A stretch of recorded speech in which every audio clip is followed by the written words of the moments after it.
All right. Mic check. 1, 2. I think that we on. I think that we're recording. We are recording and we on. So welcome everyone. 6:31. Y'all can't see me. Move up. Get in your way, small. You might have to move over that way, man. Y'all might have to get cuddly up here.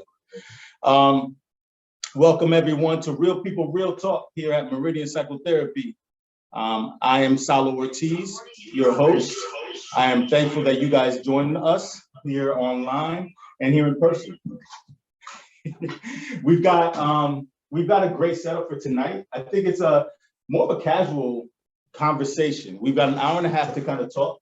But I think that we're going to talk from the heart, and I think that's something that all three of us do well. I'm Sal Ortiz, licensed clinical social worker here at Meridian Psychotherapy Services. I've been practicing for a number of years, and this is just a conversation that we do every other month here at Meridian, addressing real topics in mental health and substance abuse communities. We've talked about addiction and recovery. We've talked about the mental health system and the broken parts that is the mental health system. And now we're bringing a topic in light of Black History Month to really address some of the concerns, some of the things that we see, and some of the good things that we see in mental health and substance abuse treatment. So the desire is for us to have a real conversation. It's unscripted. I don't have any set questions in my head. We'll see where it goes. That's always the fun part, but that's when you know it's real. So for those of you watching online, we do have somebody here that's going to be fielding questions. I encourage you to put questions in on the chat. Keep yourselves muted, please, just because that helps with the conversation. That helps to be able to keep the flow going, but we will answer questions in real time. So send your questions in. Don't hesitate on that. I asked these gentlemen before we started if any subject was off the table, and they didn't answer. So we're going in, right? We're going. We'll see what happens. So I'm going to have these gentlemen introduce themselves, and then we're going to talk about kind of where we go from there. Again, let's have a real conversation about mental health and substance abuse in Black and Brown communities. You are not, let me start with this, gentlemen. You are not the spokespeople for Black culture or Spanish culture. My goal is not to make you the spokesperson for. My goal is to bring one perspective or two perspectives from that experience, but nobody expects you to be the spokesperson for the entire Black community. All right, so I think that's really key, because oftentimes we're asked to speak on the entire Black experience, and clearly we don't all have the entire Black experience. Justin, you didn't grow up in New York, right? No, I grew up in Williamsburg, Virginia. Lord have mercy. Williamsburg. I grew up in New York. Small grew up in Jersey, right? We have three different perspectives. I'm Dominican. You Williamsburg Black, right? Like you Northern Black, right? We have three perspectives. We don't have the entire mindset of all Black people. So I want you to talk your experience. It may be good, it may be bad, it may be neutral. But let's see where it goes. Is that cool? Let's do it. All right. So gentlemen, introduce yourselves. I want you to just say kind of who you are, give them your name, kind of background. Why did you get roped? How did you get roped into this conversation? And kind of just a little bit about yourself before we get into the subject. Go ahead. I am William Marcus Small. I am a senior pastor in the city of Norfolk. I pastor at New Calvary Baptist Church. I am also a mental health clinician, mental health worker at Western Tidewater Regional Jail. And so I do work with some of incarcerated persons in that capacity. And I am from New Jersey. I'm from New Jersey, and I've been here for about, 12 years now. Cool. Thank you, Small. Appreciate you, man. Welcome. Tell me who you are, man. Why you here? My name's Justin Poole. I'm here because he made me come. No money was involved in this. He made me show up. No money was involved. No, he asked me to show up, and I am a U.S. veteran, Army veteran. I have my master's degree, my MBA, and my master's in nonprofit management. So, I have experiences as an African American in the military, African American in life, and then I've been in interracial marriage. So, I've seen like a couple different sides of how I am handled within our society, especially because I have mental health issues that are looked down upon, and you know, you can't just speak about it in our communities, and we're handled not with care at all. We're handled as we're labeled as thugs, and we're labeled as criminals before we even open our mouths. So he asked me to come in and speak about it. So and so both of you gentlemen have a heart for caring for others. I mean, you got a caring heart. One, just both of you to serve, obviously from military background, and just to serve those around you, clinically, personally, you know, and those sort of things. So there was an intent behind it. But it's funny because we look at this subject of of mental health and substance abuse treatment in Black and brown communities, and I don't have a lot of Black and brown clients. So what motivated you to engage in not only a conversation like this, Justin, but it motivated you to want to get into this? What motivated you to want to work in this when we don't see a lot of Blacks, let alone Black males, Hispanics, let alone Hispanic males, doing this or receiving this, even in the circles that you were in? Why'd you do this? man, let's be honest. Have you ever seen the nod? Yeah, the nod. Like when you walk in and that nod. You ever seen the nod? You just walk, you feel comfortable. Just because you see somebody else that looks exactly like you or reminds you of culture in general. It doesn't have to be African American. It's just someone who is brown. You know what I mean? Or of color, and you just nod because it's comfortable. Well, we're just uncomfortable now. You know what I mean? And we shouldn't be uncomfortable in a country where it's a melting pot. So that's what motivated me to come out and speak on my behalf. I don't know why you wanted me to come. But, yeah. Yo, when me and Justin first met, you know, obviously Justin, he's a little bit bigger than me. A little bit. You're a little bit taller. Much bigger. Yeah, he's a little bit taller. That's about it. He's damn sure ugly. But you know, it's funny because there's this stigma that exists, and we're going to talk a lot about the stigmas, right? But there's this sort of the nod, but there's also this sort of expectation of like, yo, why you here? You know, when we call and when we step out. And I wanted you to be the physical representation of that, right? Small ain't small either, right? You're a grown man. And it's that same idea. Like we have this image almost of what it's supposed to look like to receive this type of help. And you don't fit necessarily those stereotypes. Yeah, I think, well, for me, the pull towards, you know, counseling, therapy, and helping people has always been there for a very long time, even when I was in college. And, you know, then going into ministry, there was some aspect of that, but there was something that was leading to do deeper work. But as you get more familiar with the work and you your knowledge base expands, you understand systemically a lot of things that have happened to African-American families, to African-American individuals, to what it does with the psyche and what Dr. Joy DeGruy calls post-traumatic slave syndrome. And you kind of understand how systemically years of oppression and internalizing that oppression, what that does to your behavior, to your thoughts, to your ideas, and the rage that can come forward with that. James Baldwin, I think it was, has said, you know, to be Black and to live in America is to be in a perpetual state of rage, to understand those challenges. And so for me, it's about taking this skill set and bringing it back to community and saying, okay, well, how do we articulate this? But to your point, our history and our journey, like Just was saying, is you don't talk about this stuff. You don't share this stuff, right? You go to church, right? You talk to your pastor, your pastor who has gone to school for this, right. Going heal and lay hands. And if you can't manage it, or if you don't have it, then you don't have faith, or you can't cope. And what goes on in this house stays in this house kind of mentality, and it really does create stressors that, you know, we need to begin to teach, you know, our communities to be able to express and talk about what getting help looks like. Well, there's one issue that I do want to touch on that it affects all people of color, not just African Americans, Sure. not just the Asian population, it's Hispanic population.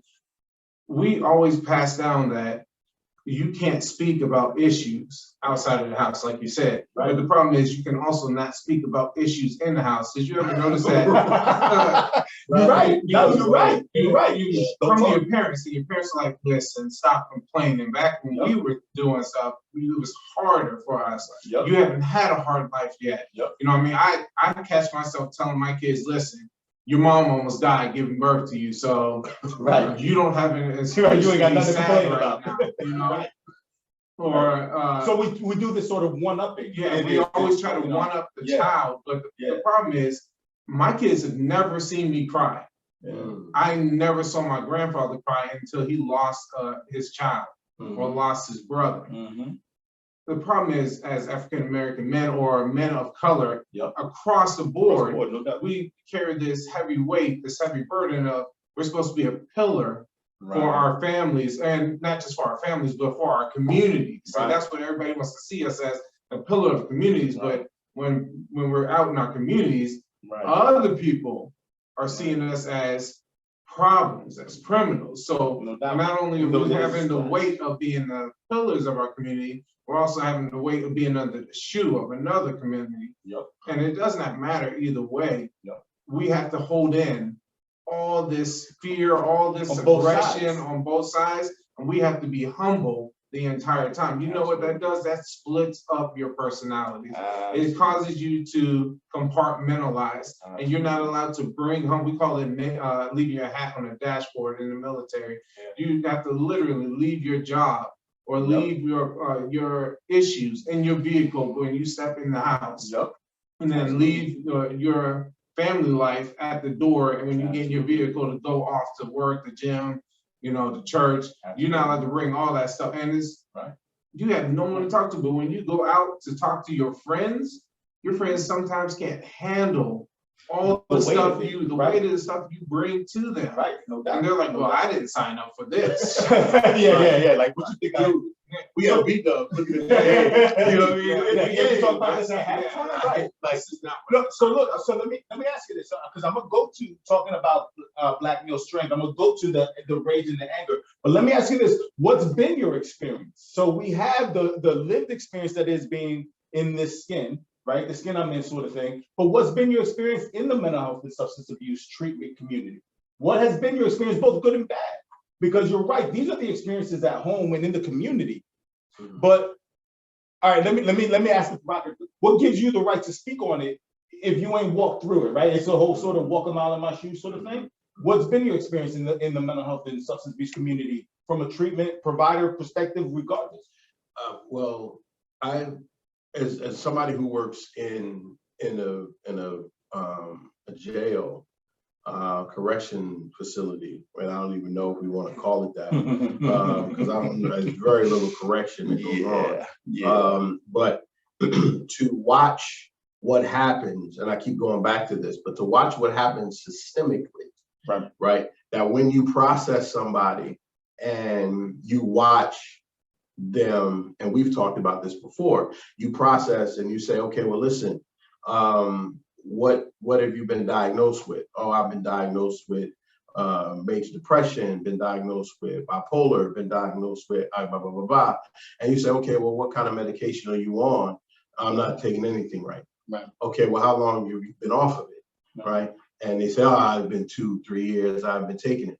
Okay, right away, somebody who's been doing it a little while, I go to the next question.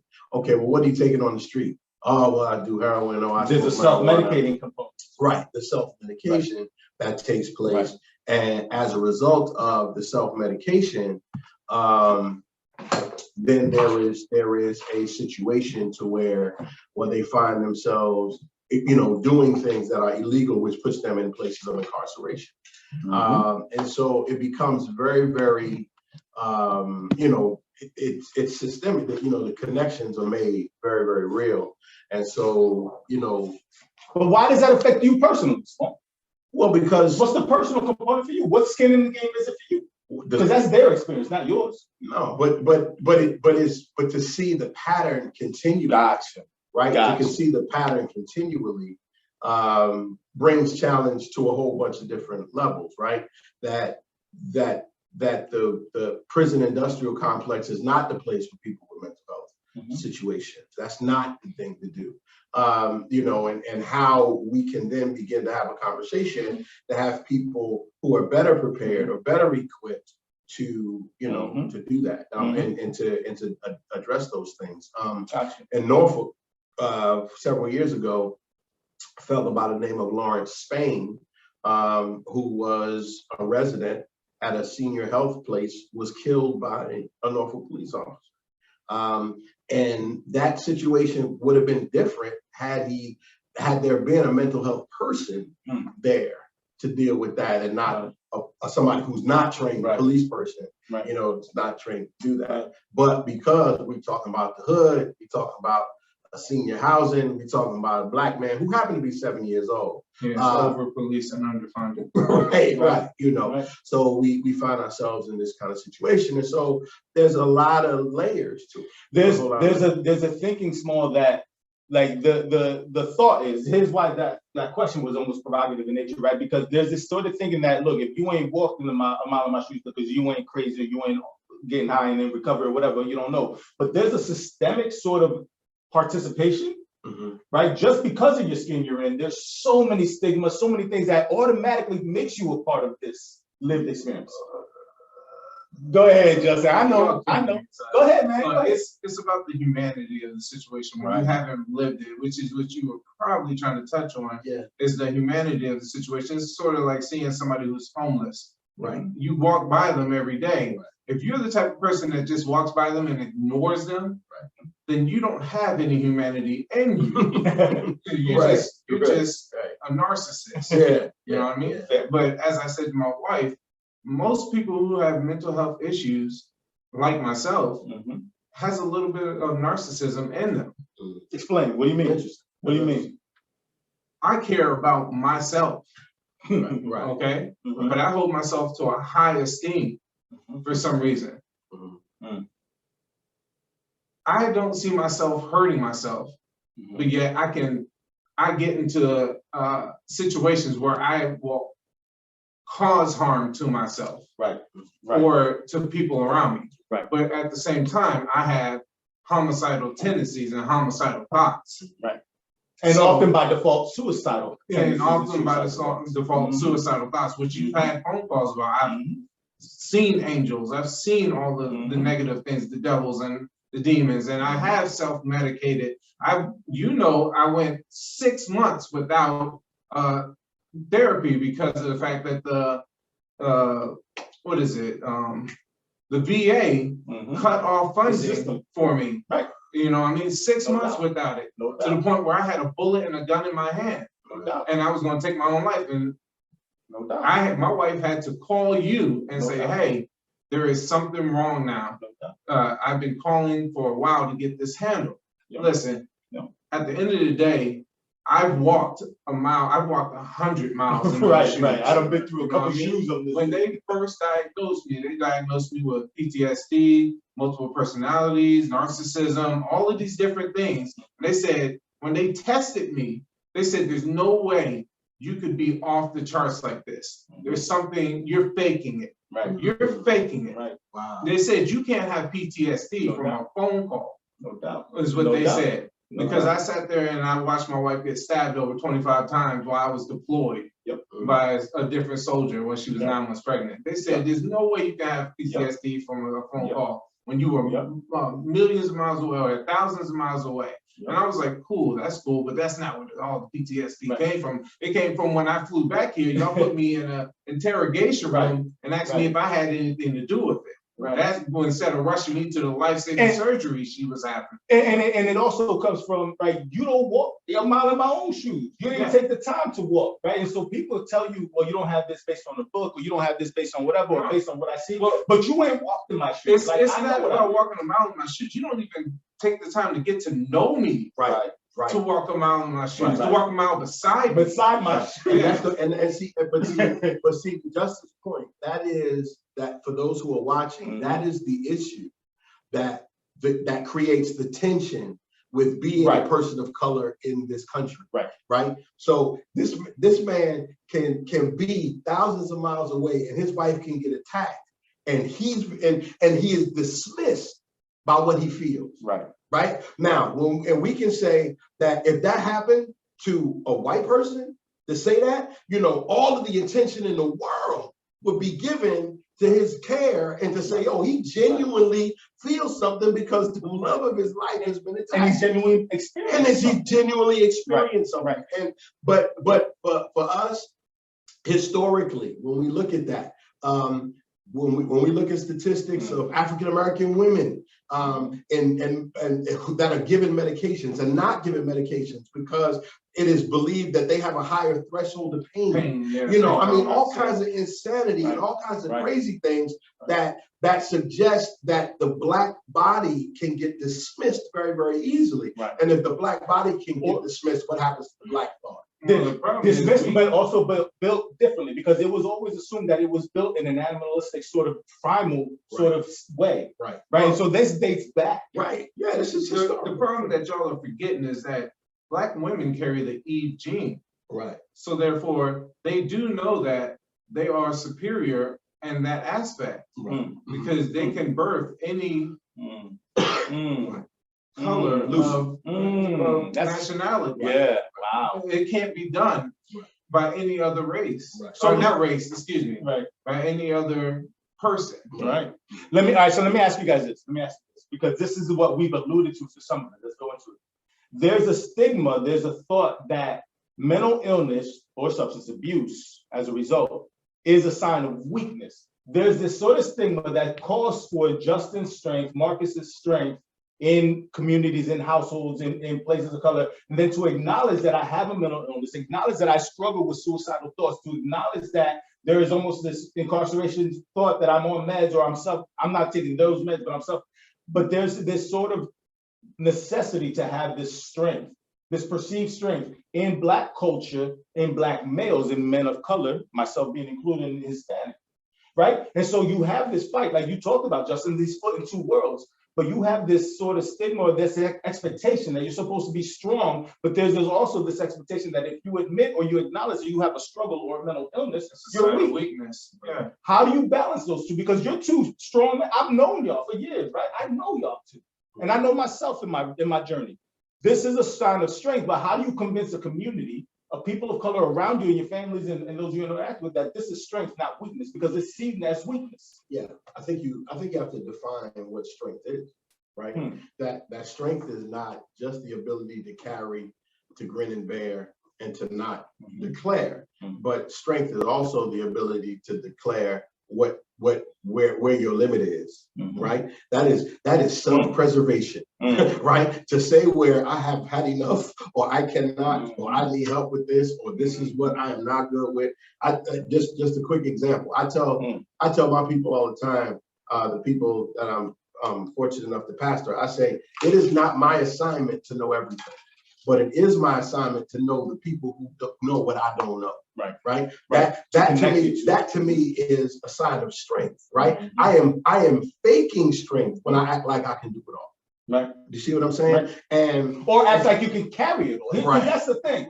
You see your wife go through trauma. You almost lose somebody so close and dear to you. You deal with experiences from a military. You deal with the depression. I deal with depression and suicidal thoughts regularly. But I'm not supposed to talk about it because I'm supposed to be looked at as having these shoulders that are broad enough to carry my own weight, y'all's weight in my household, and the communities as a whole as a leader. You see what I'm saying? You know my walk with her. She couldn't walk. She couldn't. She had to learn how to walk, feed herself, use tools, all that stuff. No, when I was beside her, I was multiple different people because I had to go to work. They didn't trust that I was taking her to a doctor's appointments, all this stuff. I had to remember my military bearing, all of that stuff. You know my walk. So I had to push her to get out of a wheelchair. I had to push her to put her feet under her and walk again. There was a totally different person. No, it wasn't my strength for me. It was I needed to have strength for her. And my wife isn't Black. My wife is white. but I do it for my friends as well. No doubt. My friends need financial help. I give them my last dollar, and my family will suffer for it because I want my community to be strong. But the minute you say you're tired, or the minute you say you're depressed, Justin, you're weak. Right. That's how do you handle that? But you see, that's my issue, and that's where the problem is. That's my issue because I'll hold on to my weakness and I'll go sit in the corner and keep it all in. And then you'll text me and be like, "Hey, do you need to talk?" Because my wife will sneak out and be like, "Hey, don't tell all the secrets, man. Don't tell all the secrets, man. I'm not acknowledging that I got that text." But my friends will call me like once a week. One of my friends will call me once a week because he wants to bare his heart and he wants to listen to what I got to say. My brother called me crying one time recently because our cousin died. He shot himself. He called me crying and he was like, he was down the street. Nobody told me he lived down the street. African American. Nobody told me he lived down the street. This is the second time in our family that somebody shot himself. My uncle shot himself before. And he said if somebody had told me he lived down the street in Newport News, I could have reached out to him and we could have been there for each other. But look what you do, Justin. You carry your wife's struggles, you carry your cousins, your brothers, and your own. And what you say is, and this is what we do, kind of, not that we're trained to do this, right? But we almost have this nature that we're supposed, conditioned is a good word, to carry it ourselves or lock ourselves in. And I know that. I cry myself to sleep many a time, right? I spend many a nights in the shower crying, right? Thinking, man, I'm just not able to, but we can't share that. Your ability to share that here, your ability to share that on camera says I think is a perceived strength. Why not? No, that's a strength. So why not either A, like you said, self-medicate that, because that's what we do, we medicate that ourselves, or why choose to reach out and talk to me? Why choose to get in the game like this? See, you're forgetting, I didn't choose to reach out to you. I don't choose to reach out to you. You can say that I'll say that right now for everyone else to hear, because you know how I am. I'll say that for everyone else to hear. Everyone, men of color, men who are not of color, women of color, women who are not of color, reach out to somebody. Because you need to reach out to somebody. It is not a weakness to reach out to somebody and ask for help in 2022. It is not a weakness. It's actually a strength that actually will help you. Now, me personally, I probably won't do it. No. I'm gonna call it bullshit. Where's my bullshit? I probably won't do it. No. Here's why. If he texts me, I'll choose to admit to something going on. This guy. But you know it's true. But I'd rather be aggressive because that's a part of my personality. I have DID. Sometimes I shift off into another person and go straight off the rocker. But that's all of our identity. Our natural sort of predisposition is to go to anger and aggression because that's safe for a lot of us as Black men, as men of color. It's a deflection. It is a deflection. Right? But here's why I call bullshit. Because you're right. Naturally, I would choose to, but I obviously, though I'm bigger than you, I can't hold you down. I can't force you to come in. You come on your own. Because you know that regardless of whether, Justin, you and I both know, you do this on your own. Admit it, how many times did I not come in? Absolutely. Tell the truth. Absolutely. How many times did I not come in? Here's the question. Do you appreciate when the reach out happens and you talk and you share? We can be honest? Yeah. Fuck no. Because I don't like sharing my feelings. Right. He didn't ask if you like it. No. I don't appreciate it because I don't like him crying. That's why. You don't like him crying. But to be honest, I'll sit there and I'll speak to him and he'll speak back to me as a person, as a man. Right. You know what I mean? And when two men conversate, doesn't matter what your nationality is, when you conversate, you open up doors for other conversations. And that's what matters. So there's a respect factor to it, right? Yes. So when we're talking about weakness and strength, we're talking about whether you appreciate or like, right? Man, whatever. No, right. But there's a respect. There's a mutual respect in the positions, in the ability to sit across the table or sit across the space and say, yo, we're gonna share this experience. And I respect that because you're approaching me the right way. So what I'm hearing is that presence is important. Yes. Right. Presence is important. It ain't about necessarily what we unpacking. It's just the fact that I know that there's presence, right? There's presence here. There's somebody who's in the I respect that. Well, think about this. Think about, okay, you got a handful of friends. Who is it? not Big Pun, but Fat Joe. Right. Fat Joe had all these people that he was paying for. He's a millionaire, had all these people he was paying for. He went out to dinner with them and told, hey, I don't have the money to cover this dinner. Only 6 people stayed and were like, don't worry about it, I'll cover it. Only 6 people. Go to your friends and say, hey, I have this issue going on. I need y'all to help me out. And see how many people actually step up to pay and to be with you with that issue. That's you literally don't have as many friends as you think you do. You may have like 10 friends total. In my friend group, I have maybe 6 friends that I've had through thick and thin. I've done crazy stuff where I've blacked out, and I'm not talking about crazy like, oh, I got drunk. No, I'm talking about I've ended up in jail. That situation. So Small, like you, same idea, right? Why looking at it as a strength or a weakness, even from your perspective, right? You look at this, right? You go to the jails, you go to correctional institutions, you go to the community, your church, and you look and you express this sort of desire to want to talk to people, right? That seen as soft in many communities color. And yet you're supposed to personify this strength with this sort of softness and weakness that is the field that you work in or the load that you carry, right? Because Justin said that's his perspective. And that's very accurate. That's his lived experience. And you're right, there's a respect factor there. Now from yours, same idea, right? With different experiences growing up, but it's still seen as a weakness or it's a soft thing. My dad told me, man, this ain't work because my hands are too pretty. I ain't got no calluses on my hands. I got calluses on my heart and my head, but I got no calluses on my hands, so this can't be work. Yeah. So what do you say to that weakness stigma? Of that, what, doing this is we doing this work or even talking about this? Oh, nah. Well, what I would say is that, well, first of all, I think there's a level of authenticity that has to go with it. And I think if I can use the hip hop vernacular, just a minute.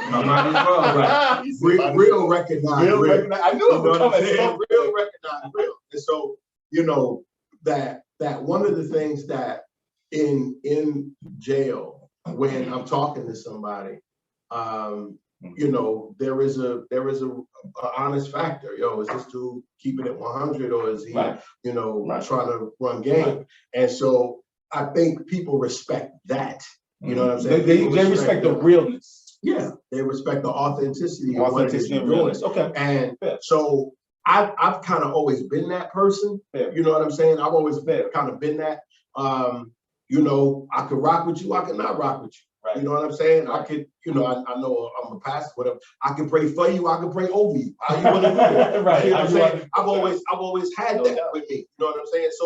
So and it's part of that is from where I'm from, and you know, that kind of setting and you know that kind of exposure. But I think to mix that and because what it does is it creates another language, right? It creates you become an interpreter, right? So yeah, we can rap like this, but then we have this, you know, it's a language of understanding, where Justin kind of alluded to early on, right? Like the nod. Yeah. Like me and Justin could be in the room, we could chop it up and talk clinical stuff, or we could just be like, all right, and just be. No, because don't lie to him. When I talk to you, I come in the room and I talk to you about intelligent subjects. Right. Oh no, we do.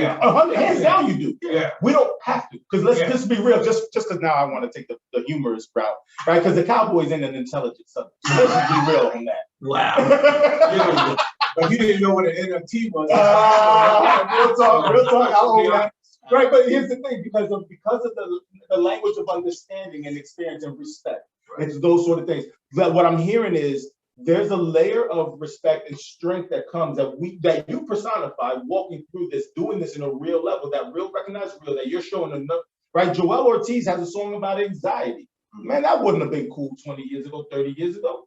Joel Ortiz can't rhyme about anxiety. Joel Ortiz, are you kidding me? Right? Those are things that are appropriate in country songs, but not in hip hop, not in hip hop culture, in blues, right? And this sort of struggle in Negro spirituals, but not this voice of this. So there's got to be a level of respect and understanding that says, okay, I got you. And that's okay. And that's what I'm also hearing is that it has to keep going. Well, this generation, the woke generation, you know what I mean? And I do that post trying to be like, you know, sarcastic, but I'm not being sarcastic. It looks sarcastic, but I'm really not being sarcastic.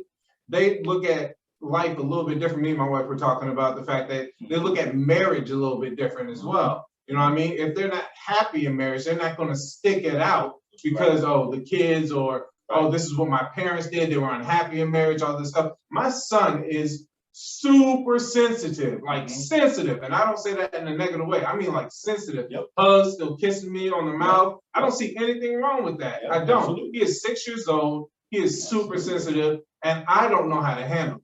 I don't. I didn't have my father in my life. I had my grandfather, my great-grandfather. When my great-grandfather died, I didn't even cry. I broke down mentally, and I ended up in jail. When my grandfather's still alive, when his lung collapsed, I ended up leaving one college and coming to another. My son, I never saw my grandfather really have a lot of emotions, and I was his first son. He was a girl dad. My friends, girl dads, you know what I mean, mostly. I didn't know how to interact with my son really, because he was, you know, what most dads from our generation would be like, oh, petitional spam. They'd be like, oh, well, he's soft. And I you know, in the beginning, I was just like, oh, well, he's different. But different. That's the key word that goes there. Different, but I don't know how to handle him. He sees blood and he starts crying. I'm like, you're not hurt, stop crying. But it sounds like my wife says I talk loud, y'all know I do, and I sound aggressive. But guess what? If I sound loud and aggressive to my white wife who lives in the house with me, how do I sound to somebody who doesn't know? Absolutely. So perfect segue, Justin. Thank you. Look, so real people, real talk, just letting y'all know we 30 minutes in, we having a blast. We still got time. Bring the questions, please. Ask the questions that you wonder or that people are asking around you that they maybe ask you out there. Because I want us to be able to have a real conversation. We talked aggression and rage. We talked about the natural predisposition for it. In my master's program, it was taught about angry black male syndrome. And we talk about these sort of things. We have this sort of predisposition. Justin, you're a big dude. And even if I'm thinking serious, I'm thinking of a master plan myself, and I got this serious face. People are like, yo, why are you mad? I'm not mad. I'm good. I'm just thinking. This is my thinking face. This is my, you know, how do I handle it? This is my emotion. But we have this sort of assumption that we go to anger and rage, or that we have this sort of our own, we go to anger and rage because it's a safe place, like you were talking before.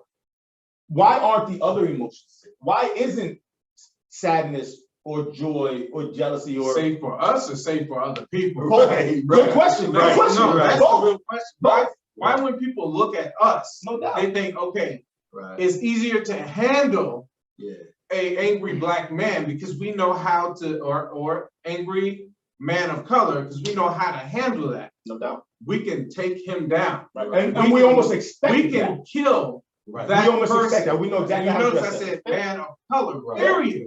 Native American, it does not matter. We can kill that person, and then all we have to do is show they were angry. But if it's a person that has an emotional reaction that is not angry, you don't know how to handle that. But you can't justify killing somebody who just cried in front of you. There was a man a few years back, black man a few years back, I think on the spectrum, autistic spectrum, shot by cops, killed, right? It's not picking on cops sort of thing. It's just knowing that he had something different and he acted different. We know how to handle an angry, large black man, but we didn't know how to handle a man who was a little bit delayed in his development and emotional. Hell, and that's a struggle. Like I said, you didn't know how to handle Lawrence Spain, who was 70 years old, but was dealing with schizophrenia. You talking about that, but what about the 5 dudes? I think it was 5 dudes that went hunting with the black dude, and they shot him like 9 times or something like that in the back. Wow. Yeah, you need to look at that stuff. Everybody wants to talk about the cops. What about the people that are getting hung in trees? You know what I mean? The modern day lynching. Why again is anger the norm and anger appropriate or accepted, or depression, when some of the other they're depressed, when some of the other emotions are not? Why are they not? Why are those emotions not acceptable in communities of color? But anger, especially from this was intentional. I wanted 3 black males. I wanted males because I know that this is a female-dominated industry. This is even female woman of color dominated industry. So I know that I have many I can choose from. This was intentional to get 3 strong black men to talk about a subject that's sensitive. Why is anger and rage acceptable, but sadness or even joy on a certain level of jealousy not? You need to think about the fact that they already see us as a threat. And I'm not talking about just black men. And I came into this saying, look, I got friends of all nationalities. No doubt. So I'm going to say it the truth. Yes, I am an angry black man. When you look at me, because I have a creative player face, I don't smile. And when I do smile, it's around people that I love. Right.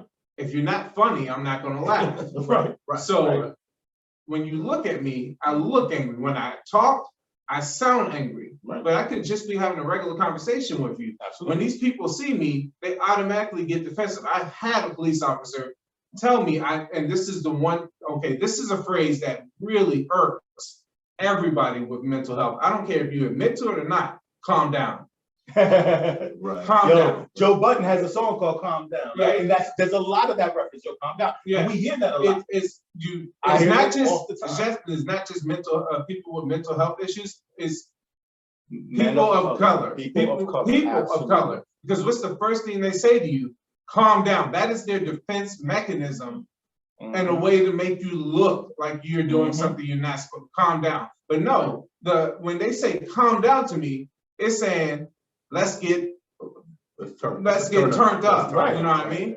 And I'm just like, look, that is a button that you should not and do not have It's to an automatic push. trigger. It is, because I was never excited. And so yeah, my ability to be serious, my ability to be thoughtful, my ability to be not have to smile and shuck and jive, but my ability also to just talk loud because I came from a loud culture or whatever does not mean I'm excited. Right. No. Do not assume or doesn't mean I'm dangerous. dangerous. There you go. Doesn't mean Dangerous I'm or dangerous. Right. or that it's going to lead to that. And I think, but I think we need, very honestly, to flip the conversation in a way to say, even though we experience the consequences of it, the reality is that ain't our problem.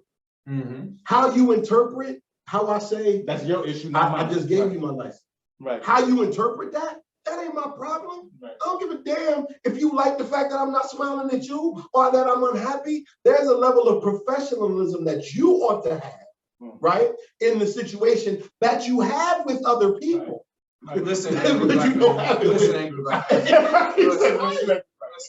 Calm down. Calm down. The problem with that is, in all interpretations, is how they put it in wording. Right. When they go to the courthouse, if we're talking about police officers, or when they go to what is it called at work, when you go to HR, when you go to HR, yeah. it's all in how you put it into wording. The phrasing is all that matters. Oh well, when they said it to me, they said it with an attitude. Okay. And no matter how you look at it, when people not of color speak about people of Latin or Hispanic or African American or any color, it doesn't matter if you're even Asian, they always say it, oh, but he had an attitude when they spoke, because that's their default. Right. That has always been their default. Fair. Right. All right. Right. So let me ask this. We are still in a position then, regardless of, like, from a client perspective, right? We still are in a position of needing help. Like, we need something. We're perceived a certain way, and that's their problem, maybe not ours. Okay, I get that part too. But I'm still in a position where I need help. Still in a position of having to carry this burden of my own, or my communities, or my families. And yet I go to a system then, because it's not just a police thing. This is not a time to just pick on law enforcement so much as it is mental health and substance abuse treatment that says, then I'm going to find help. But it's not okay for me to find help. Or if I'm finding help, because here's the one of the other stigmas. If I'm finding help, it's not from one of my own. I'm going outside of my community, outside of my race, to find help, which is almost a selling out sort of factor. You're supposed to figure this shit out yourself. No, see, you're taking it just race in general, which race is a construct that was only created by. Fair enough. I've heard that. You know what I'm saying? I know exactly what you're skip saying. over that. Let's go to culture, right? Let's talk go about it. Well, if we can take it a little bit deeper, let's talk about like when I told you I was did my master's and nonprofit management. The reason why I wanted to start a nonprofit was to have because I'm tired of people like you. I'm just being serious. I'm okay. I'm tired of therapists I'm okay. that never served telling us how we should feel about serving. Fair enough. And that has nothing to do with race. How can you, if you never had the issues or never gone through any of the same scenarios or issues or questions, had the same questions? Fair enough. How can you tell me, oh, well, you can do better? And that question comes up. I'm glad you're coping. Yeah, you're dealing with it, right? Yeah, but that question comes up, that doesn't just come up in service, because you're absolutely right. It's in service. It mainly comes up in substance abuse treatment. Yes. You don't know, right? Number one question you hear is, are you an addict? Are you in recovery? Do you know what it's like? Right? But it also comes from being a Black man. It comes from being able to push out babies and dealing with, right? We can talk about it from a lot of different areas. It's difficult because, Justin, there's still a need for help. What I'm talking to is that you and I relationship. There's a need for help regardless, whether I knew the experience or not. Yeah. There's a respect that he talked about. I respect that I don't know that. I don't know what it's like to go through the trauma you did or the service, but I respect that you do, and I respect that we can talk about it and conversate, like you said, about it. Mm-hmm. That's the part of it, because we don't know. We will never have all the lived experiences, but I still need help. Mm-hmm. You still need help on these subjects. And so how do I reach out for help? How do I allow myself, even if I don't like it, allow myself to reach out for help? So the question might be, right? As I hear the dynamic, right? I'm doing work through my therapy, right? As I hear the dynamic. So the question might be, how can I help you? Mm-hmm. Right? Or what? Or how do you want me to help? Right? How do you want me to help you? Right?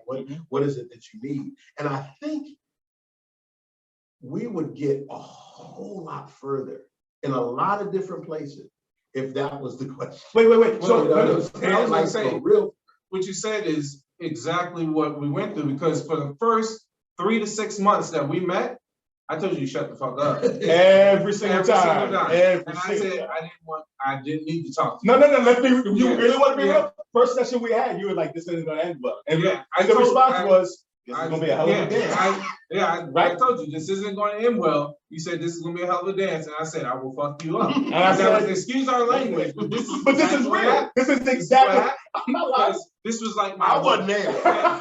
So, right, but therapists need to realize that you need to open up your ears to the people you're about to help. You can't come out with, oh, I'm about to write a book about what this person says, because that's what one of my therapists used me for. No doubt. Oh, well, he's got DID. I specialize in this, and he has a unique situation. So let me go ahead and write as much down and ask as many questions about it. No, you don't need to capitalize on what's going on in my situation. You need to take the time to understand what's going on before you can even ask me a question. Empathize and respect. Exactly. Empathize and respect it. Yeah. And that's something that I think that you picked up, regardless, again, like we have a funny and unique relationship, Justin, but I think that's something you saw. I never tried to say, yo, I get it on this. No. Right? It was, that's yours.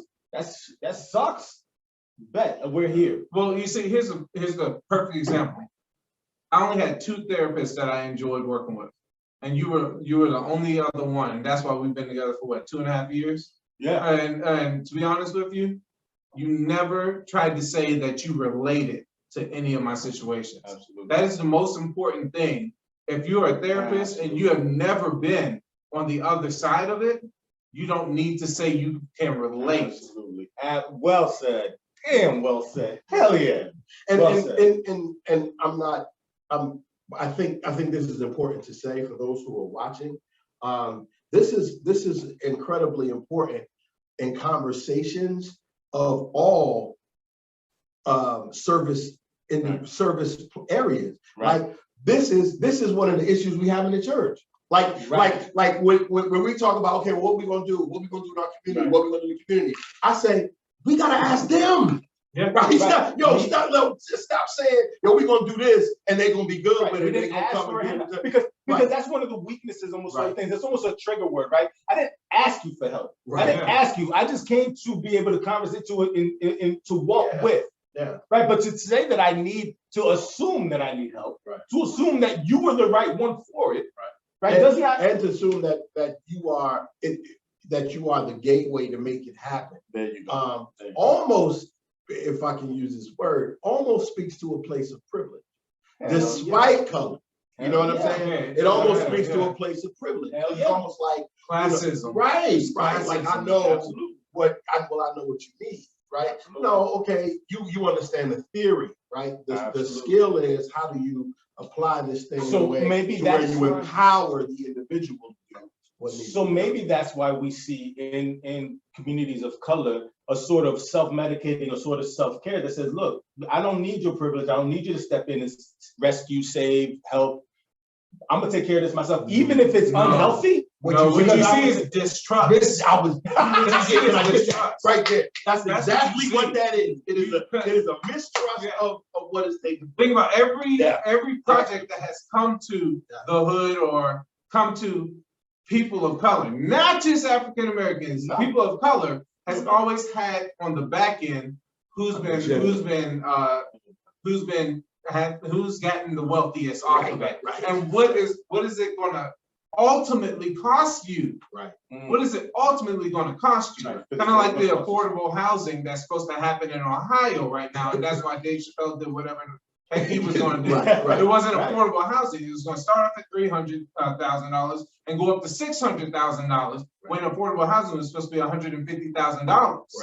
Right. Fair indeed. Right. What is it actually going to cost? Why are you labeling it something else Right. just so you can get it passed? We coming in I can't remember who it was. I cannot remember who it was, but there's a saying from West Africa that when Europeans came, we had the land and they had the Bible. They said by the time it was all over, we had the Bible and they had the land. You see what I'm saying? So there is this thing about, hey, we are presenting, right? Mhm. But then when you watch what's being taken from the other side, right? And so there is a fantastic distrust. It's a bait and switch. Right, because there are some things that is, look, this is not genuine. And relationship helps with that. The authenticity, the real, recognize the real helps with that. Absolutely. That's why they, bring in, certain people to do certain things. Like that's why Kamau Bell is doing the piece on Bill Cosby right now. Right? Because a white comedian wouldn't have been able to do that documentary. Right? So let Kamau tear down Bill Cosby so we could feel better about what's taking place. So you have to be careful about, and why it's that I think it was dead on accurate. Like you're absolutely right, and that's the takeaway from some of a forum like this. That's what my heart's desire was. There wasn't no agenda, there wasn't no script to this, but my heart's desire is that you see the genuineness that is that distrust, or the genuineness that is the lived experience of three individuals in this. You know what? I just saw what is it? I Am Sports, or I Am, or whatever it is, where all these football players get together. Like I can't remember all their names, but they get together, and I just saw what is his name, RJ or something like that. He played basketball for Cleveland. He got together and he said, J.R. Reed, yeah, he got on there and said, why do we need to go to someone else's gym when we could build gym? I'm not trying to talk about anyone else's money, but you make this amount, you make this amount, you make this amount. Why don't we just take our money together, build a gym in the hood, and so everyone else can go to the same gym? Our problem is when we make money, and he said this, and I've been watching a lot of people say this, when we make money, we just say, I made money, and we go take our money and we make ourselves successful with our immediate family, and then we say screw everyone else. Now, don't get me wrong. I already said 10 friends. That's the maximum amount you got. 10 friends. That's it. If you lucky. But let's be completely honest. And this is nothing against pastors at all. Right. But you give all your money to the church, which it says in the Bible, you should tithe 10%, right? 10%. But you don't need to tithe a jet.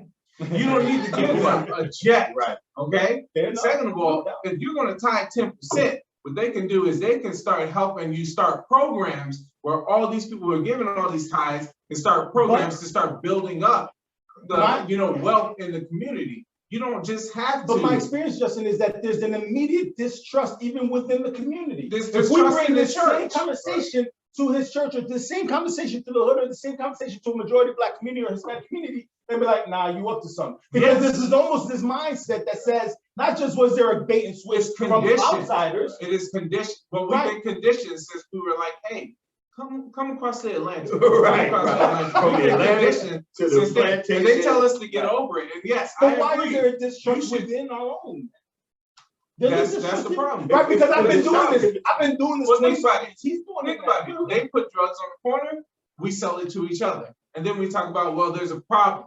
Right. Now we need to stop self-medicating, but we sell the drugs to each other. Instead of doing that, Right. we could If they sell go, something else listen, to what's each this thing? other. Sticky figure said it, right? If they're gonna buy it for someone, it might as well be me. Right? Yeah, That's what we say. you know what I mean? Instead of buying drugs from each other, we might as well buy stocks from each other. Might as well sell. Right now, we're in a golden age where we could create NFTs. The NFTs, exactly. We could create NFTs. We heard that in Boys in the Hood, Well, right? We heard that when Lawrence Fishburne played that role in Boys in the Hood. They were like, man, whatever. Like that. but they perpetuate that stereotype. They pay money for them to perpetuate that stereotype. In music and theater, they do that so that we will follow that. But guess what they're doing in other countries, Asian countries? They gave us TikTok so we could watch the dumb stuff, the dumb shit. And on their TikTok, they're watching all manufacturing stuff and all architectural stuff and all of that. They're keeping all this stuff in-house. Right. And that's smart. Right. That is smart. Yeah. So, Yeah. so where is this? Why invest in a conversation like this, a platform like this tonight? This is an hour and a half conversation. I pray that it sparks change.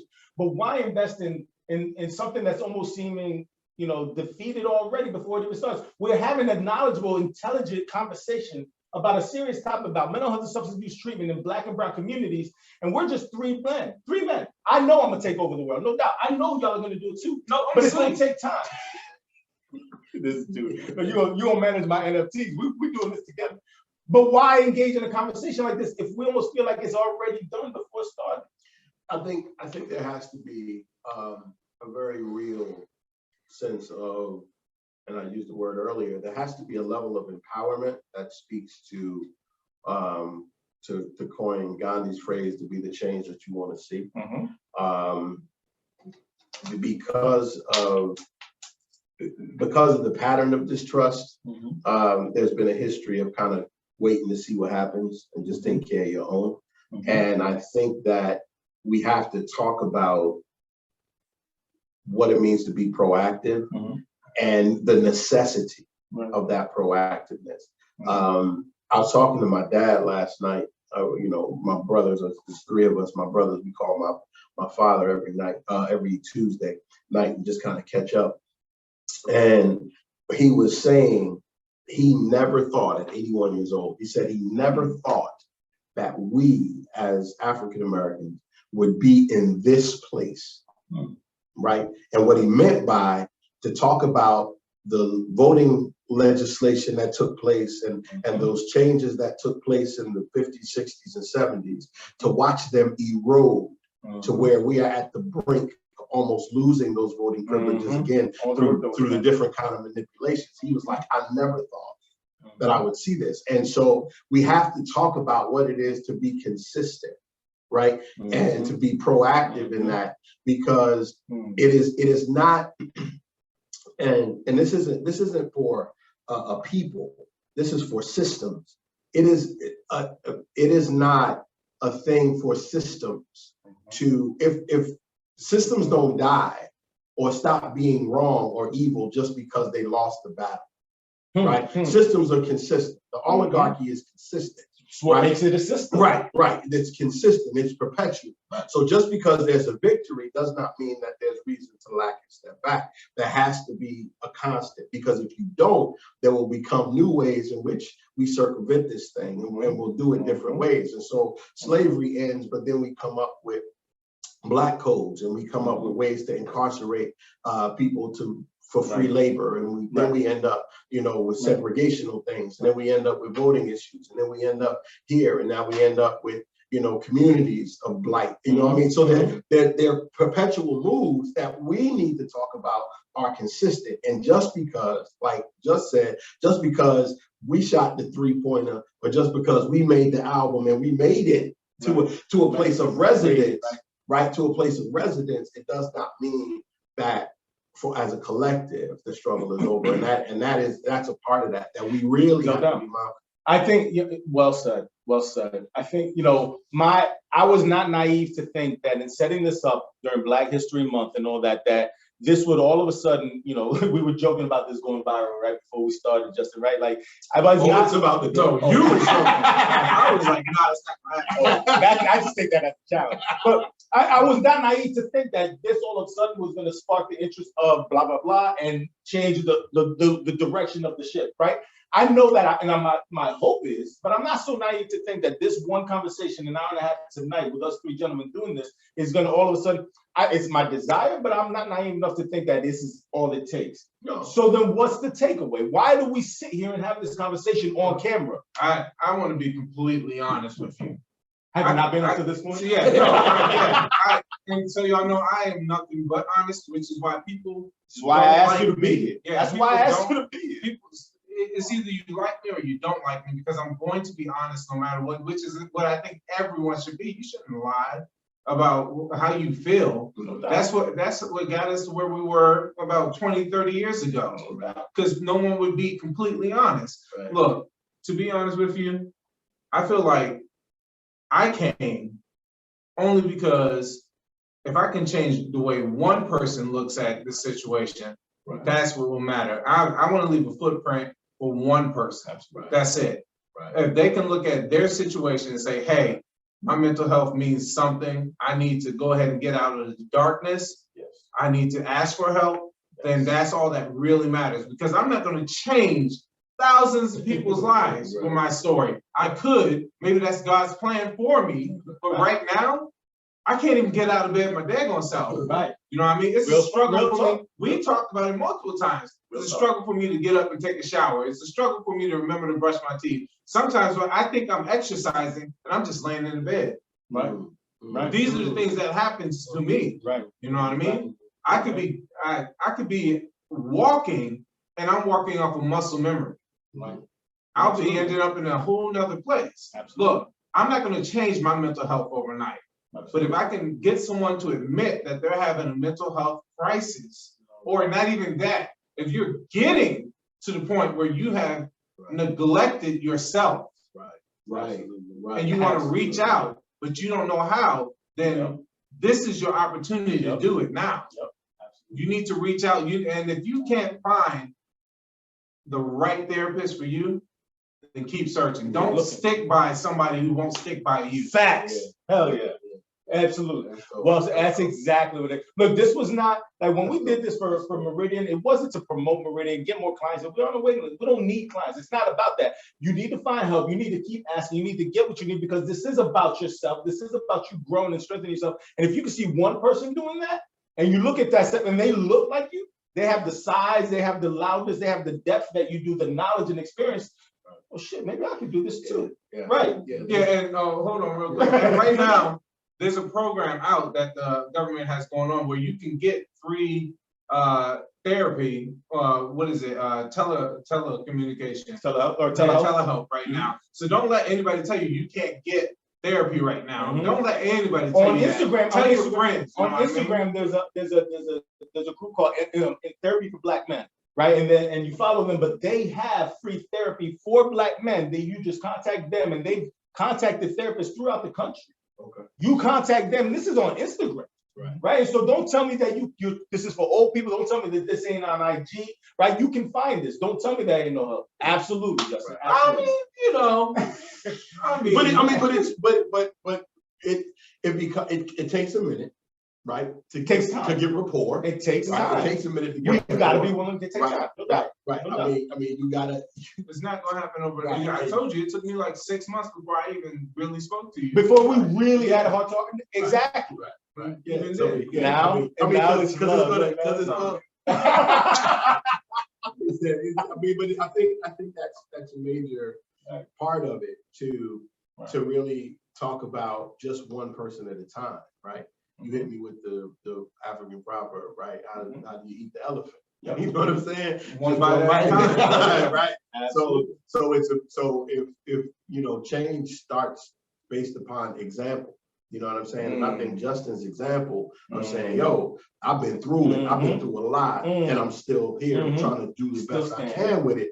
Somebody is watching that saying, yo, you know, that is me. That ain't was me. Listen, let me take it to that strength, right? The strength that it takes a black man, a man, let alone black, a man of color, to admit to that, to say that I could eat a bullet at any time and I didn't, and I'm sitting here on camera talking about that. Tell me I'm not strong. Tell me I'm not. The facts that it's not just I did. It can still happen. It can still happen, and I'm still searching for the absolutely, bro, absolutely. So I challenge any man, and Justin know, like I know, Small, you and I've been talking about it. Granted, I don't do therapy the standard way, because I've said, look, if you don't think I'm strong, we can step outside right quick, right? We can talk about this. The thought, I like to hug it out. The thinking that is in our communities that there's not a strength to not just men that provide this work, the men that seek this work, because I'm in therapy myself, and I seek it out because I know that there's a certain level of strength that I know I represent. That makes me sort of set apart, and it's my goal, like you said, to reach one and bring them set apart as well. But don't come to me. Don't sit on this call, on this in conversation, and say that there's no strength at this table. There's no strength in communities of people of color who are looking for help and are willing to keep looking one at a time, two at a time, right? And it's not just in the church, and it's not just from great white America or anybody, but it's just looking for help because I know the exact help I need. Yeah, well, I was going to say the one problem I have is that when we were growing up, they taught you that, oh, if you're having an issue, go to the church and they'll solve it. That's the one problem I had. Instead of saying, let's go get therapy, like other upper class families would do, they say, go to church and God will solve it. You know what I mean? God will put people in your life that need to be in your life at the right time. But it also alludes, Justin, to it alludes to the mental health issues that we addressed in our last Real People Real Talk, because the affordability of services like this. Like, let's be real. I'm partnering in a private practice that charges $100-some out of pocket. And that's low considering what it looks like out of pocket for everybody else. So when we go to find help, can we even make it affordable for people that need the help? I think there's a lot of different models and way to do that. I think with any service, there has to be, an exchange of conversation to respect the service. I think that happens. But to your point, the conversation has to be different, right? In our community, the conversation has to be different. I'm across the pulpit and I say, I was talking about therapy and so you watch people do. Do a quick, right. You got and then I'm intentional with it, and I say some of y'all need therapy too. No doubt. I said some of y'all need Jesus and program. You know what I'm saying? So now look at the conversation on this. You know this clinically too, Small. Sitting there and being able to, right, there's a level of self-disclosure that I know there's a wrestle in the therapeutic community that says, we can't disclose certain things we haven't worked through ourselves. But let's be real. My ability to sit down with two real men, because real recognize real, and say, I struggle with this too. Same idea, same suicidality, same depression, same fears that I wrestle with. And I've got the balls to say that because we're not allowed to as therapists. Right. And I've had the arguments with supervisors that said, you can't see that. Right. Why not? Right. Why can't I finally be real? Because I'm a real man. Right? Yeah. I struggled to get out of bed too. So for as much as Justin did, just because he's a client or he's a vet and he's supposed to go through that, I still had that same struggle. Right. I didn't want to wash my ass, but I did. Because I knew that I had to.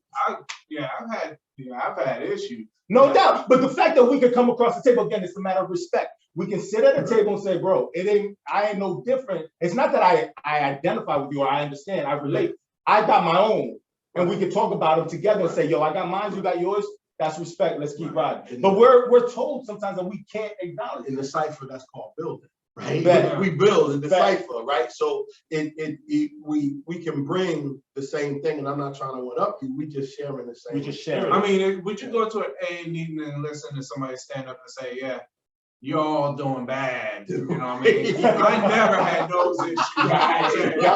You should have never done that. But I'm telling you, you could do better. Or matter of fact, you go to a person that will help you lose weight, but they've always been 175 pounds. Right. Always been 175 pounds. Yeah, they studied it, but they've never gone through the emotional toll of being overweight and having to come back down from it. Right. Yes, they know the physical aspect of it, but they don't know the mental toll that it takes on you. The mental health issues that come along with it.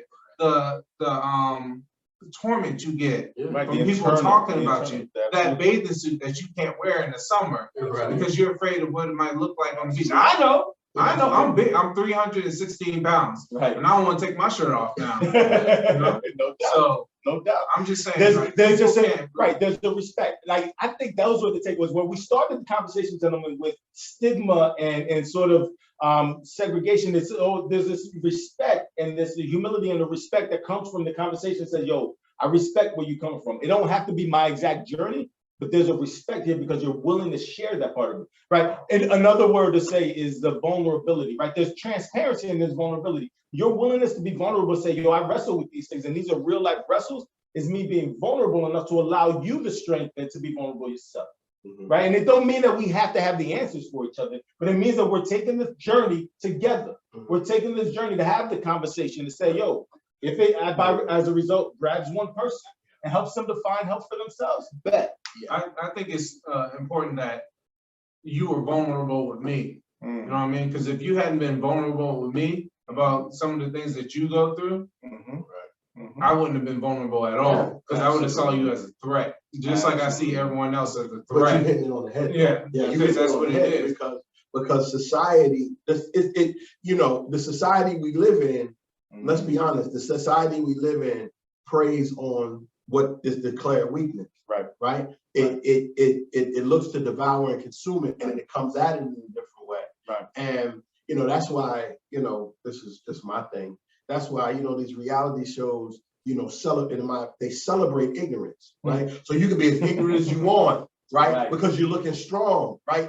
But you know, but there's no substance, there's no meat under it, right? But because why?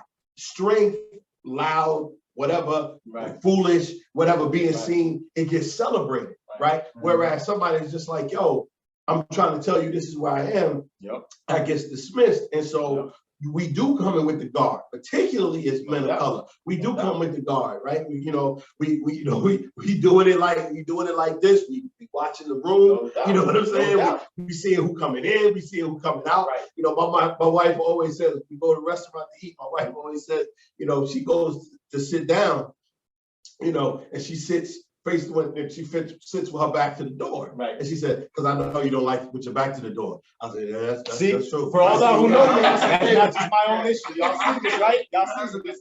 I'll be completely honest with you. As a veteran, you're always keeping your head on a swivel and you're always watching your six. So when you go into a therapist's office, the first thing you do is you memorize every single thing in the office, and then you look for the exit. When you're already going into a situation, not just you know, the physical situation, when you're already going into an emotional situation, where you're already looking for an exit, situation, a charge, exactly, and you're already, you know, amped up. If the therapist can't calm you down without saying calm down, then you already have you know, distrust in this therapist.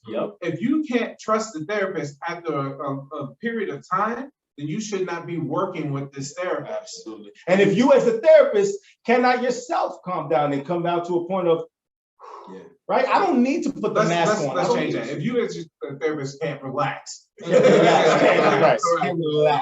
Right, but you got, there's a sort of, again, a unity of respect that says, and now we're being real, right? And that does take time, and it takes trust to be able to build. Right, absolutely. That's the takeaways I want in this conversation. I didn't know that was the takeaways, but that's what I want people to see in communities of color, in working with people of color, in working in areas of color. And if you are a person of color working in this, there's a need for this respect, this mutual understanding, and this sort of trust that develops in the therapeutic relationship, both with substance abuse treatment and mental health treatment. There's an understanding. My clients know I don't get high. I'm a foul-mouthed choir boy. I tell them all the time. But there's a respect there because I respect their journey. And they know that they're like, bro, you have to have gotten high at some point. I'm like, nah, but you respect our journey. And that's always what comes out. And there has to be the takeaway of that. If you want to help Black and brown communities, have a level of respect and trust and establish that for them and for yourself. to be able to walk with. Yeah, judgment is not the order of the day. Mm. And coming from as a person of color that is in a society that starts off judging, right? Yeah, your help that looks like judgment is not going to be welcome. no doubt. I definitely was going to say is No doubt. you got to think about the point where everyone who's on this call, you have those friends that come to you, right? Mm-hmm. And they look for you to lead them. Mm-hmm. Well, how are you going to lead somebody if you don't go to somebody to help lead you? Absolutely. Absolutely. And that goes out to anyone who listens to this podcast. if you don't have someone, it's like with multimillionaires and billionaires. No somebody, doubt. they looked up to somebody to lead No them doubt. in the right direction. If you're the smartest one in the room, then you're in the wrong room. Yeah, absolutely. Yo, and that's real. I tell my clients to check, where am I getting my help? Am I willing to be really, not just be transparent and vulnerable by my own, but also seek to learn and grow. And it's not just from those necessarily smarter than me academically, but it's experientially. I don't know what it's like to serve. I don't know what it's like to watch my wife go through trauma. I don't know what it's like to preach from a pulpit, but I'm gonna be willing to put those people in my circles so that I can still grow and learn. Are you willing to grow and learn? And it's not just from a book. It ain't just from a degree. It's in a lot of different ways. It has to be from experience. Right. And that can be for a lot of people a very scary place. Absolutely. Right? It's a scary place for people to say they don't know. It's scary for people to let go. Let go of the control. Let go of the control. And listen, again, in working in this industry where we're told, we're almost brainwashed in a way to say that we have the control and we have to let go. Come on, man. That goes against the education. That goes against the system that we've come up through. Well, here's the problem with what you just said. Have control. Okay, you said have control. Right. Sometimes when you have mental health issues like myself, you don't have control of what is going on in a situation. So when you come across people of authority, okay, and you don't have control of every situation that's going on, you can't compartmentalize everything that's going on, and you don't know what's going to happen next. You can put yourself in a situation where you can not wake up the next day. Absolutely. You can not make it home the next day. And that's where this thin line of how do you deal with somebody with mental health comes in.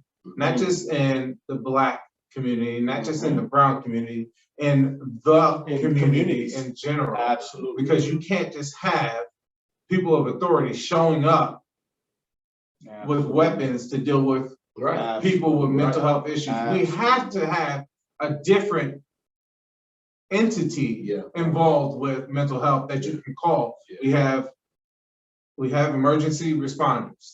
Okay, we have firefighters.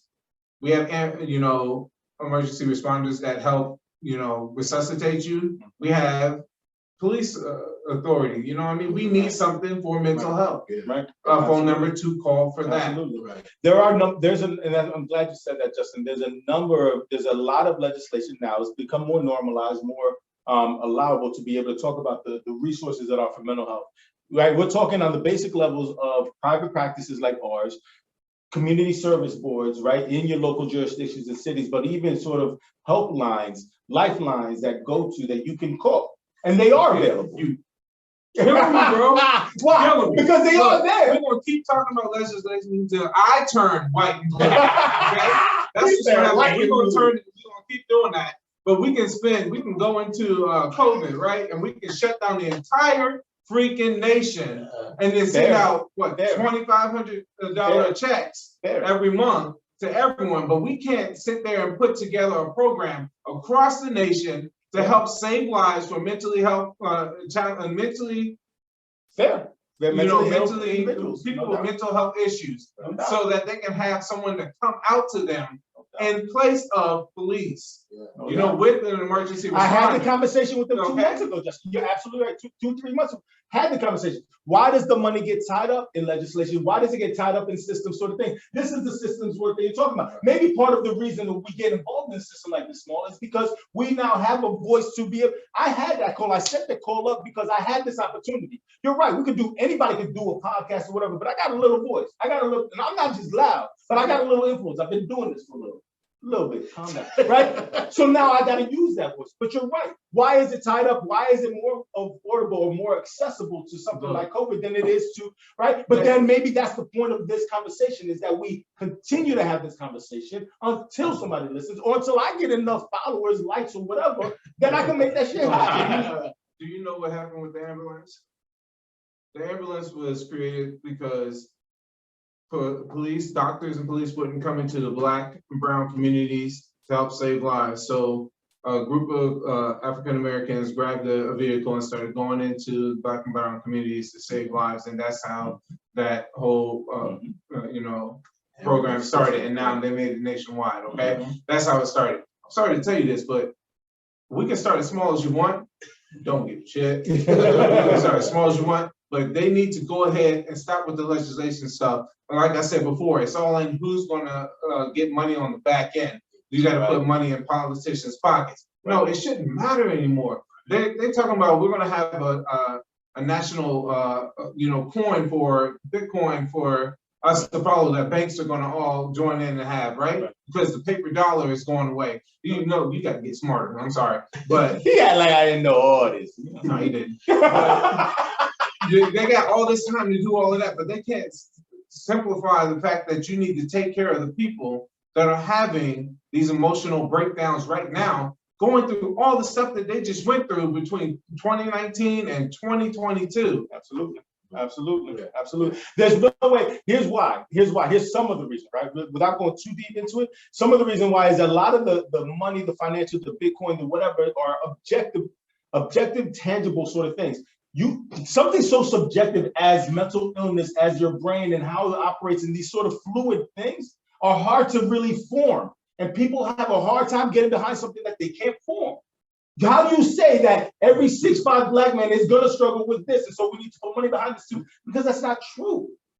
But we know that. Right. But to Justin's point, Bitcoin is the most intangible thing in the world. I wasn't Right. gonna shut you down because this is your podcast. I was gonna make you look like a fool, but it is This is a money. real conversation. Yeah, they can It's a real create. conversation. You can't create a coin. So then And all you have to do is why push did that? So then let's take that conversation all the way through, right? In recovery, they talk about playing the tape all the way through. Why did that take on? But some of these initiatives that we've been doing for years, hundreds of years, why did this not take? because the wrong people are hurting, and that's real. Mm, As long as Black, brown, and poor people are the only ones that are affected, and then it will. No, it's not just affected. Sorry to interrupt you. Not affected are the only ones that can't seek proper treatment. Right. That's what it is. Right. Because the ones that are affected that can seek proper, their parents can put them in the proper treatment, the substance abuse programs, they can take care of that. Right. So they can put them in the best programs and continue to cycle them through those programs, and those programs can make money. So why create a national program that can handle bringing in those people and taking care of them? Right. Why create a healthcare for mentally ill, not ill, but mentally hurting individuals? Right. We've got healthcare for everybody. Yeah, but we don't need healthcare for everybody. But if you have healthcare for people with mental health issues, that would take on a leg of its own. People could stand behind that because everyone has a bad day. That's maybe that's the quote unquote positive takeaway of this COVID experience, right? Is that we recognize, and I had the conversation with my vet this morning, my veterinarian this morning, that everybody does have bad days. And all of a sudden now everybody's experiencing, oh, this is more real than we thought, right? The anxiety, the depression, the isolation, right? The suicidality, the aggression. This is more real for everyone. Maybe that's part of the takeaway. Maybe we have to continue to have conversations like this in this season, because now people are saying, oh, this is more real than we thought. Yeah, 22 a day. Does that mean anything to you? Explain. 22 a day. 22 veterans we lose a day. 22 service members and veterans we lose a day. That's what that means, right? But that ain't mean nothing until they put it on a t-shirt. Absolutely. That's, you notice that? Absolutely. So if we just start putting out numbers every day, how many people we lose to Absolutely. to mental health, Absolutely. Maybe it'll mean something to these people that sign this legislation. But that's again, that's why we're doing this. That's why, not just a Meridian thing, a Salo thing, a Justin, a Marcus thing. That's why we do this, and we will continue. And listen, to my last breath, that's what I'm called to. My wife was asking me at home. She's like, "Y'all, I hope you have fun, have a good conversation." I said, "I love these cats, but I love what I do because this is what we're about. This is what we do. And it will take my last breath before and then somebody will continue to notice. Somebody hopefully will carry that torch, but that's why we do it. Because I don't want just random numbers. I want you to really see the reality, the faces that are these experiences. Yeah, I mean, it's got to be, it's got to be made important. You know what I'm saying? No, I'm sorry. No, it's not funny. I mean, but it's got to be made important. It will be. I mean, no, it wasn't. I swore I wasn't going to be political, but it wasn't important to take a vaccine until Donald Trump got sick, and then all of a sudden, and then I was like, oh yeah, man, I didn't go either way. You know what I mean? I don't care either way. So I'm not political like that. Don't I think that, listen, I'm not political. here's the thing, It's just funny. because it's, again, like we are in a grassroots sort of ground level. We each have our circles of influence. We all have this, right? I'm not in legislation. I'm not in politics. I don't have a desire for politics, but we have folks on the political level that have to. We have people on the legislative level. We have people on the ground level, just like we have people on the spiritual level, right? And the veterans level to be able, it takes all types. We could probably make an argument for mental health if we went to Congress. So we have some of that. Biden wanted the vaccine to be mandatory in the workplace. Right. That happened, and then took it back. Right. Right. We can go to Congress all we want, and you see I went both ways with this, right? We can go to Congress all we want and be like, hey, we want this to be mandatory for you to have a program set up for Somebody's gonna sign off on it, whichever president it will be next time, maybe Michael Jordan. I don't know. I don't know. I swear it's the Rock. That's where he's gonna run for. I'm hoping. This is okay. Now, in all seriousness, we can try that. We can try that. We can take it as high as we want to. Having said that, until the right people start getting affected by it, which is what I was trying to get at with my point. Until the right people get affected by it, it still won't make a difference. Right. But unless we make it make a difference. But I think that's why, that's exactly, so that's the takeaway, Justin. You're right. You're absolutely right. But it doesn't mean that I still stay silent until. No, you make noise. Yeah. That's the bottom line. If you wanted to make a t-shirt, you say you make noise for mental health. That's what the t-shirt is. You make noise for mental health. Stop being silent. It's no longer about that. And this is what I was going to get to eventually in this talk. It's no longer about black and brown. If you want unity, if you want, what is it called, allies and all this stuff, because it takes an ally to speak up for a black and brown person in order for everyone to listen. That's what they say nowadays, right? No, everyone needs to be an ally for mental health because it affects everyone. Everyone, some way, shape, or form. So listen, we're wrapping up, y'all. It's 7:59. Time flies when you're having fun. Y'all didn't think an hour and a half would go that quick, and yet we was just chopping up. We were just getting warmed up. Real people, real talk. Mental health, substance abuse treatment in black and brown communities. What is the takeaway point? 30 seconds for each one of y'all to say, yo, take this as just kind of the wrap up. Either takeaway, maybe the takeaway from this conversation for you yourself going home moving forward, or the takeaway that you would want others to have. Boom. All right. So 30 seconds. Bottom line, be honest about how you feel. Be honest about your mental health. It is strength to ask for help. It is strength to say you don't know which way to go. Look for good support, as Justin says, people who are genuinely and authentically looking to help you. And there is hope, and it will get better. Yeah, it's cliche as it says, if you don't take care of yourself, no one else will take care of you. Make sure if you do have children, you are taking care of them, their emotions, not just them physically, because what you do in their life right now will matter for them later on. And basically find the right therapist for yourself, because if you don't, you're just going to be dealing with the same issues I had to. I went through multiple therapists before I found an okay one. He means more than that. I'll take okay. No, that was. But you smiling.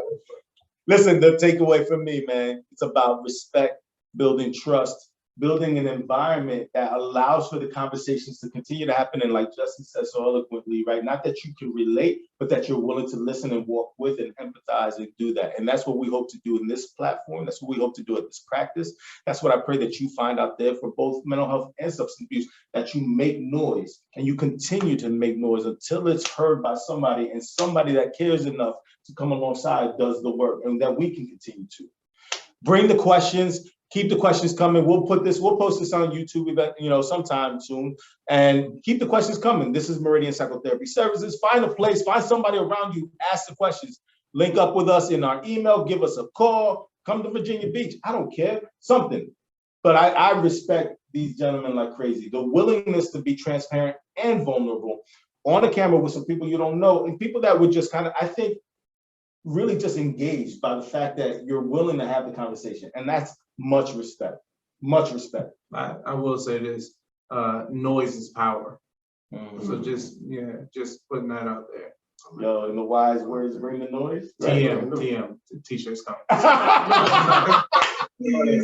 Hey, yo, everybody, this is Real People, Real Talk with Meridian Psychotherapy Services. We are out. I appreciate your time. Check us out later if you got questions. But until next time, gentlemen, it's been a pleasure. Much love and much respect. I really appreciate y'all. We out.